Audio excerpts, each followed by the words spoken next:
Hai, wassalamualaikum warahmatullahi wabarakatuh. Terima kasih sudah klik video ini. Tuyul. Aku ada paranormal experience soal tuyul ini, Wak. Kejadian sekitar 2 tahun yang lalu. Aku masih ingat jelas, nanti aku ceritain ya.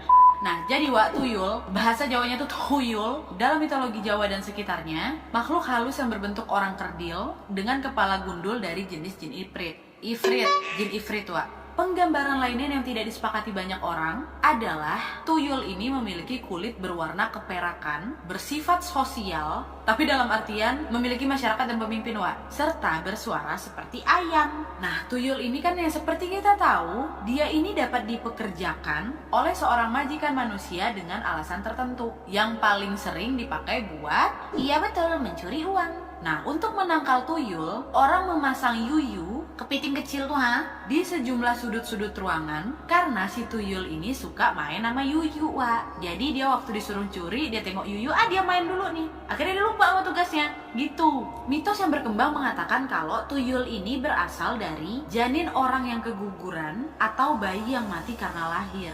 Masa sih? Nah, karena berasal dari bayi, makanya lah karakter tuyul ini juga kayak anak-anak, Wak. Karena dia ini suka bermain, Wak. Tapi dalam kepercayaan agama Samawi, tuyul ini adalah makhluk halus dari golongan jin. Dan di dalam Islam, tuyul ini dikategorikan golongan jin dari jenis jin ifrit.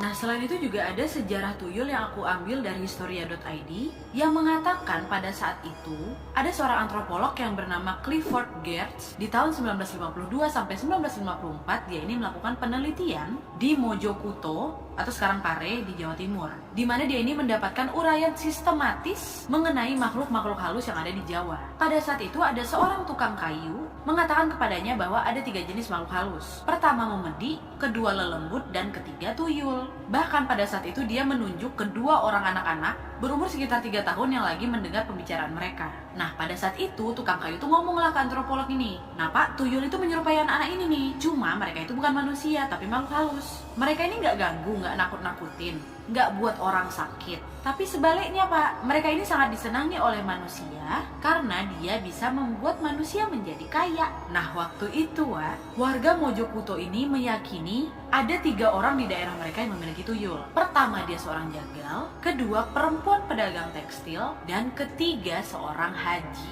Nah, diduga mereka-mereka ini ngedapatin tuyul itu waktu berkunjung ke sisa-sisa candi serta makam-makam. Katanya, Wak, di tempat ini mereka melakukan perjanjian di mana jika makhluk yang ada di tempat-tempat tadi memberikan mereka tuyul, mereka bersedia mempersembahkan korban manusia setiap tahun, baik keluarga mereka ataupun teman. Nah, dari cerita ini, seorang sejarawan bernama Peter Bumgard menyebut bahwa si Clifford tadi sebagai penemu tuyul. Karena informasi yang didapat sama Clifford ini, dia dapat dari cerita tukang kayu tadi, Wak. Nah, kata si Peter ini, sejauh yang saya temukan, hanya dialah yang mampu memberikan gambaran panjang dan terperinci tentang tuyul, Wak. Mulai dari kegiatannya, kalangan orang-orang yang memilikinya, dan juga cara mendapatkannya. Meski demikian, tuyul ini sudah pernah disinggung sebelumnya oleh G.W.J. Drewes, tokoh Belanda, Wak, dalam Verboden Rijkdom In Bijbreek tot de kennis van het volk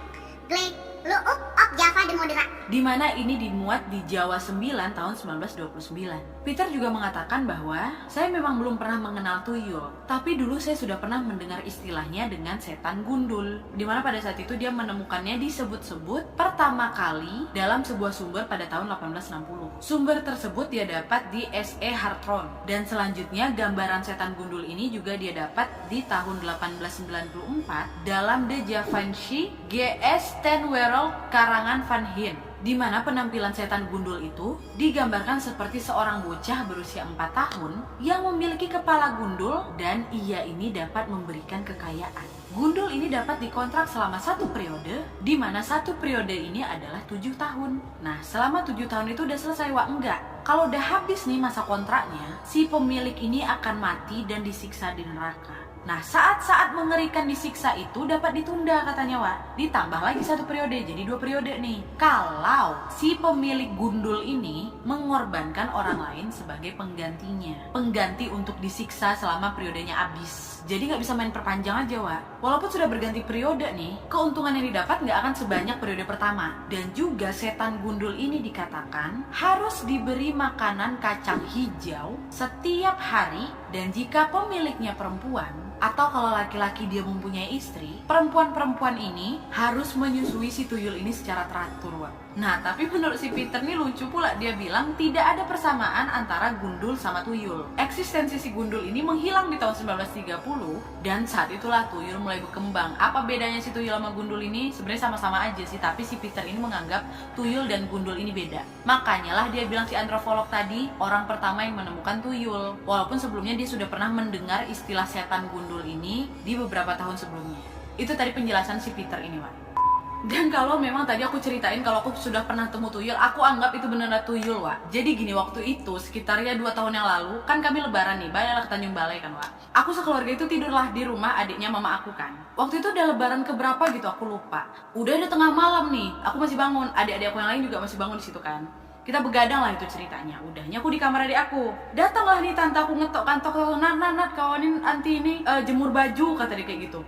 Dia jemur baju malam-malam, memang udah kebiasaan tante aku tuh kayak gitu. Ah ngapa anti, gue bilang gitu. Anti diketok-ketawain Kunti. Anti aku dia udah biasa kali, Wak, di situ. Entah apa pula dia mau jemur pakai jam 2 pagi, kalian pikir. Udahnya iyalah anti, aku bilang kayak gitu. Dah aku kawanin lah dia, tapi aku nggak kawanin dia pas di tempat jemuran. Aku duduklah di ruang makan, Wak. Jadi di depan ruang makan tuh ada jendela besar. Jendela yang menghadap ke rumah nenek aku. Di luar jendela itu ada pekarangan yang lumayan besar, ada pohon mangga gitu kan. Nah, sama orang rumah ini sama anti aku nggak ditutup hordennya, dibiarin aja memang kebuka gitu. Aku duduk lah kan, duduk aku sambil main handphone nih. Dan anti aku di belakang, ya kan, dia ada kayak koridor gitu lah, dia jemur baju. Dah, aku main-main, memang mataku tuh ke arah jendela itu terus karena memang jendelanya besar, Wak. Terus juga di luar tuh nggak ada penerangan tuh cuma di sudut-sudut rumah aja, tapi di depan aku tuh plong, cuman ada hitam gelapnya malam lah kayak gitu.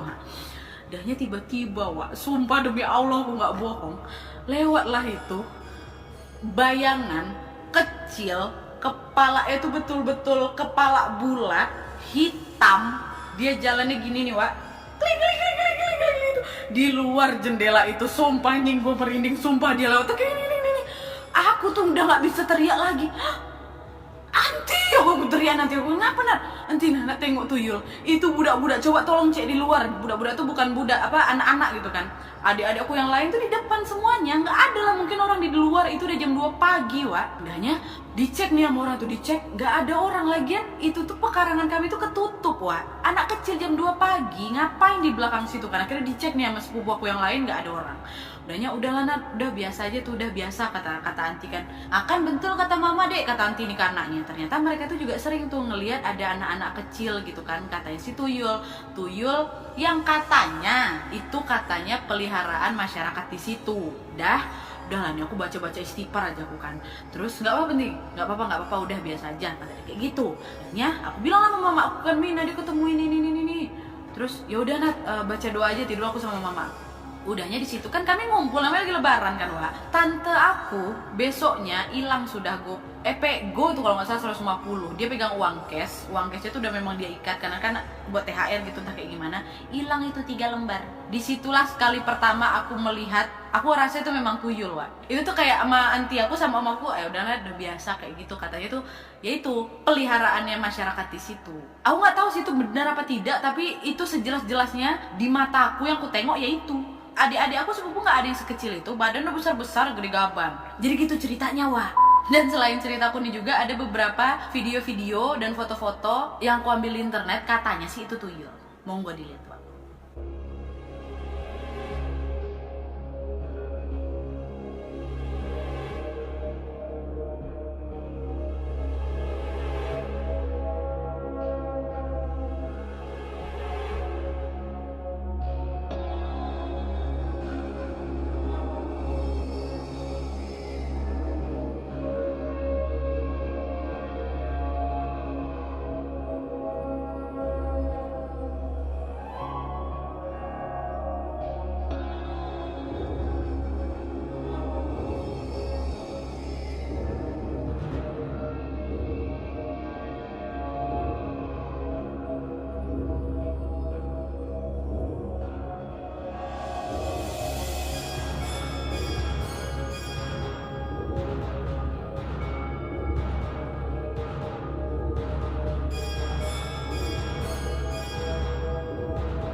Wak, jadi itu tadi ceritanya. Kembali lagi ya Wak ya, ini kan juga namanya soal kepercayaan. Mau kalian percaya, mau kalian enggak, mau kalian tadi tengok beberapa penampakan itu benar atau itu hoax, juga kembali ke kepercayaan kalian juga. Kalian juga aku yakin punya pengalaman horor sendiri, entah itu berwujud entah tidak. Tapi yang jelas hantu-hantu yang aku sebutkan tadi ini kami percaya, dan aku juga percaya itu merupakan wujud jin. Dimana memang hakikat jin-jin ini ya suka mengganggu, suka nakut-nakutin awak. Yang jelas yang kita percayai sama-sama, hantu-hantu setan-setan jin-jin ini cuma bisa ditangkal dengan satu, doa. Jadi banyak-banyak lah Wak doa Wak. Inilah memang sangat kita percaya bisa menjauhi diri kita dari godaan-godaan setan-setan itu.